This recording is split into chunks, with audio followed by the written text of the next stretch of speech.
சர்வதேச சட்டத்திற்கு உட்பட்டு ஒரு தொழிற்சங்கம் அரசியல் சார்ந்து செயற்பட முடியாது. இன்று ஒரு ஆளுநரை சந்தித்த ஒரு வெக்கப்பட வேண்டிய விஷயம், முன்னர் ஆளுநரை சந்தித்த பாராளுமன்ற உறுப்பினர்கள், வடமாகாண பாராளுமன்ற உறுப்பினர்கள், சங்கத்தினுடைய உறுப்பினர் என்ற வகையிலே ஆளுநரை சந்தித்திருக்கின்றார்கள். ஆகவே நாங்கள் எங்களுக்கு இன்னும் ஒரு வகையிலே ஒரு சந்தேகம் கொள்ள தொடங்குகிறது. இந்த ஆளுநர் முறைப்படி நிர்வாகத்தின்படி அறிவித்திருக்கிறோம், இந்த ஆளுநர் கூட ஒரு அரசியல் கட்சி சார்பாக செயற்படுகின்றாரோ? ஆனால் அவர் அவ்வாறு செயற்பட்டால் அது ஒரு பாரதூரமான விளைவை எடுத்தும் மக்கள், இந்த ஆசிரியர்கள், பாதிக்கப்பட்ட ஆசிரியர்களுக்கு அவர் கலந்து ஆலோசித்து பரிசீலனையின் அடிப்படையில் வழங்க வேண்டும். இன்று மாவட்ட அபிவிருத்தி கூட்டத்திலே பற்றி, ஆசிரியர் இடமாற்றத்தை பற்றி ஒவ்வொரு பாராளுமன்ற உறுப்பினர்கள் நித்திரையில் எழும்பி வந்தது போல் கலைத்துக் கொண்டிருக்கிறார்கள்.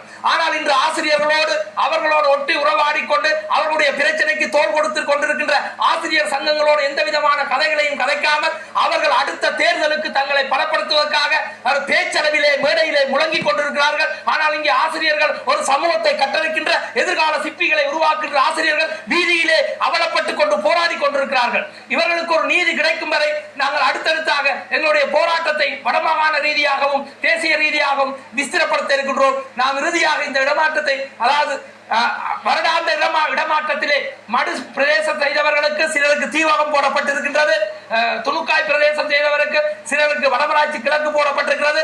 அவர்களுக்கு சொந்த மாவட்டத்திலும் சொந்த வலயத்திலும் போடுமாறு அடுத்த யுத்த காலங்களிலே முதல் வடமராட்சி கிழக்கு தீவகம் போன்ற பகுதிகளை வேலை செய்தவர் அவர்களுடைய வயது நிலையும் அவருடைய தாங்கள் முரணாக கலைக்கவில்லை. சட்டம் ஒன்று இருக்கின்றது, அது உங்களுடைய நீங்கள் நடைமுறைப்படுத்தாவிடேன் அது நீதிமன்றத்தை நோக்கி நாங்கள் எங்களுடைய தொழிற்சங்கத்தின் அட்வைசர்களாக செயற்படுகின்ற சிறியமணன் மற்றும் திருவருள் போன்ற சட்டத்தரணிகள் ஊடாக நாங்கள் இதை ஒரு நீதிமன்றம் நோக்கி நாடி வரும். ஆகவே இவர்களுக்கு நீதி கிடைக்கும் வரை நாங்கள் எல்லோரும் போராடுவோம்,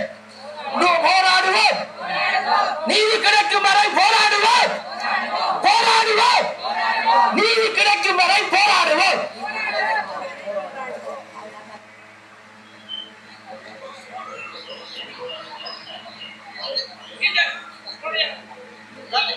பாட ஆசிரியராக ஒருமுறை இந்த கல்லூரியில ஜனவரி மாசத்துல இருந்து சேவையாற்றி வருகிறேன்.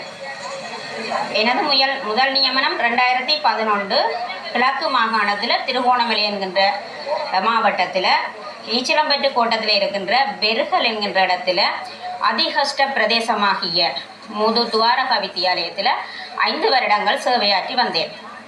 2015ஆம் ஆண்டு 5 வருடங்கள் முடித்து ஜாழ் வலயத்துக்கு இடமாற்றம் செய்யப்பட்டேன்.